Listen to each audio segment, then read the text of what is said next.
restraint that Nancy was deliver might indeed be more than visuals. I think Nancy is a vastly underrated strip, often dismissed as dumb or childish by a lot of people. And I would go out on a very long limb and say it's the best comic strip ever created. Better than Crazy Cat, better than Peanuts, and better than Pogo. Not that those are not three great strips. And it certainly gives me the most pleasure reading. I think taste is always a very personal thing, but for me, Nancy represents the comics format as purest and most iconic, a kind of meta-comic, a comic about the language of comics. All this was completely unconscious, of course, on Ernie Bushmiller's part. He thought he was just delivering gags, and he said he got all his ideas from Sears Roebuck catalog. that really only adds to the strip's service and charm. This is a very potent force in my early childhood. Mad magazine, especially this issue. This is number 11 from 1954. The first 24 issues, if you're old enough to remember, of Mad, were in comic book form, with 7-inch by 10-inch size. And they were edited and guided by comics guru Harvey Kurtzman.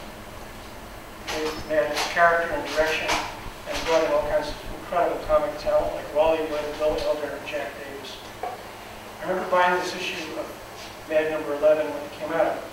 Incredible Basil Wolverton cover at my local luncheonette in Levittown. And I remember a year later picking up Elvis Presley's first hit single, Heartbreak Hotel. My father banned both from the house, turning both Mad and Elvis into must-have items for me. My father was a career Army officer, and I guess he correctly sensed the tremendous subversive power of both Mad and Elvis. James Gilray was a popular late 18th century British caricaturist and printmaker. His stuff was outrageously satirical, as you can see from this, and beautifully drawn. He was a big favorite of Kurtzman and Elder. And to me, there's a direct genealogical line straight from Gilray to the early Mad magazine, to Robert Crumb, and then to all the first Underground comics of the 60s.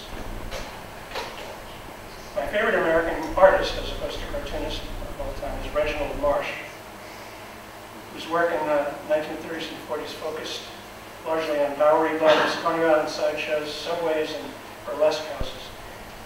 This is a Coney Island sideshow scene featuring the real New York sideshow pinheads Pip and Flip. You can see them on the left there. They were usually billed as the twins from Peru, but also occasionally the twins from Yucatan. Peru and Yucatan were exotic alien places in the 1930s. I think Marsh's gorgeous sense of form, his human comedy, his anatomy, have leaked into my comics as much as any cartoonist I admire, or maybe more. Fun fact, Marsh is credited with giving pop artist Roy Lichtenstein his first tutelage through a summer camp run by the Art Students League of New York. This is the first all Zippy comic book, Yellow number 1 from 1978. You can see another one of my favorite comic characters in the bottom left, Little Lulu, with her mouth open aghast at Zippy. And you can also see in the background, above Zippy's balloon, you can see Pip and Flip behind one of the hula girls. This was before my alter ego character and stand-in, Griffey, joined the cast. And as Craig pointed out earlier, Zippy was a lot crazier at this time, much more out of control, spouting random non sequiturs and running all over the place. I remember someone once describing reading early Zippy strips to me as, quote, being stuck in a stalled elevator with a crazy person. Robin Williams, on the other hand, once told me, Zippy is like a word processor with dyslexia. I kind of like that one a little better.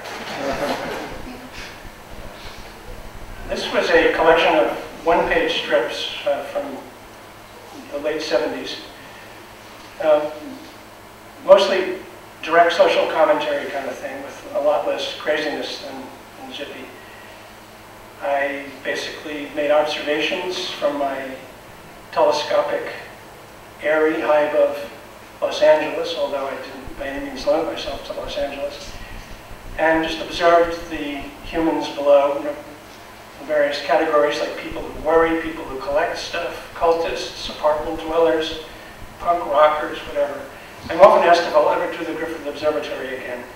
I think perhaps by people who are not entirely on the Zippy wavelength and wish I was doing the Griffith Observatory. And I say, just read my daily strip, it's all there. Griffith and Zippy are really two parts of a divided self, kind of like Abbott and Costello, or Laurel and Hardy, or Penn and Teller. Separate, they'd be too much of a one-note thing, I think, either one of them by themselves, but together, my hope is that they complement and bounce ideas and personalities off each other. Sometimes I'm asked who I think my audience is. The way I look at it, I'm basically trying to cheer myself up. If other people also feel cheered up along the way, I'm grateful for the company. Here's a Griffith Observatory strip from, 1978. Called the cuteness syndrome, one of my favorite topics still today. And this was syndicated, the strip was syndicated in weekly papers throughout the late 70s by the publisher that did the infamous underground comic, Fabulous Furry Freak Brothers, the Rip-Off Press. Anyway, this is the cuteness syndrome. I'll read a little bit of it. The opening square at the left says, "Cuteness is a worldwide problem of major proportions.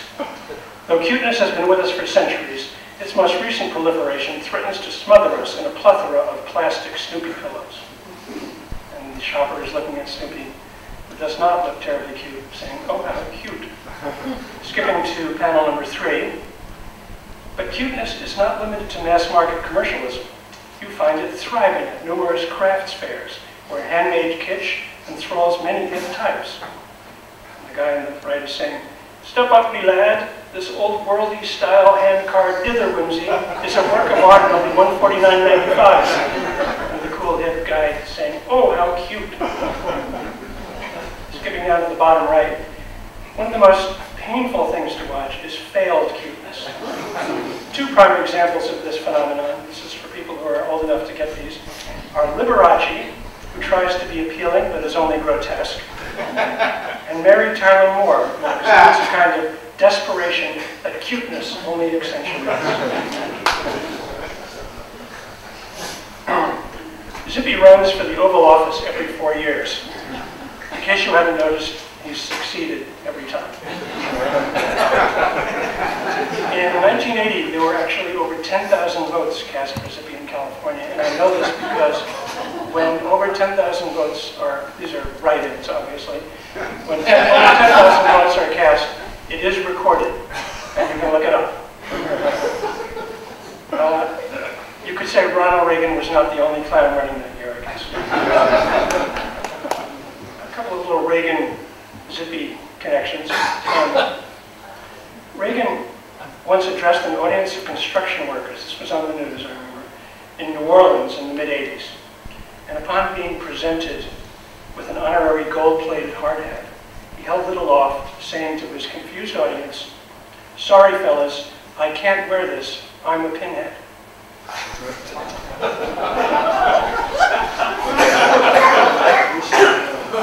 You wonder where I get my lines. Reagan's biographer, Edmund Morris, writes that Reagan regularly read the comics in the Washington Post every day. And this is in the Reagan bio that Morris wrote. When Morris asked if that included Zippy, Reagan said, "Yes, even the ones I don't get." Needless to say, Zippy will be running again in 2008 with his perpetual pledge to reward everyone who votes for him a cabinet post of his or her choice. Now, this is the cover of Zippy's House of Fun from 1995, a collection of my early Sunday strips from the early 90s. And by way of introducing my cast of characters, you see Mr. Toad on the far left, and going left to right, Claude Funston, my lovable, I hope, lovesick, Bush-supporting redneck character.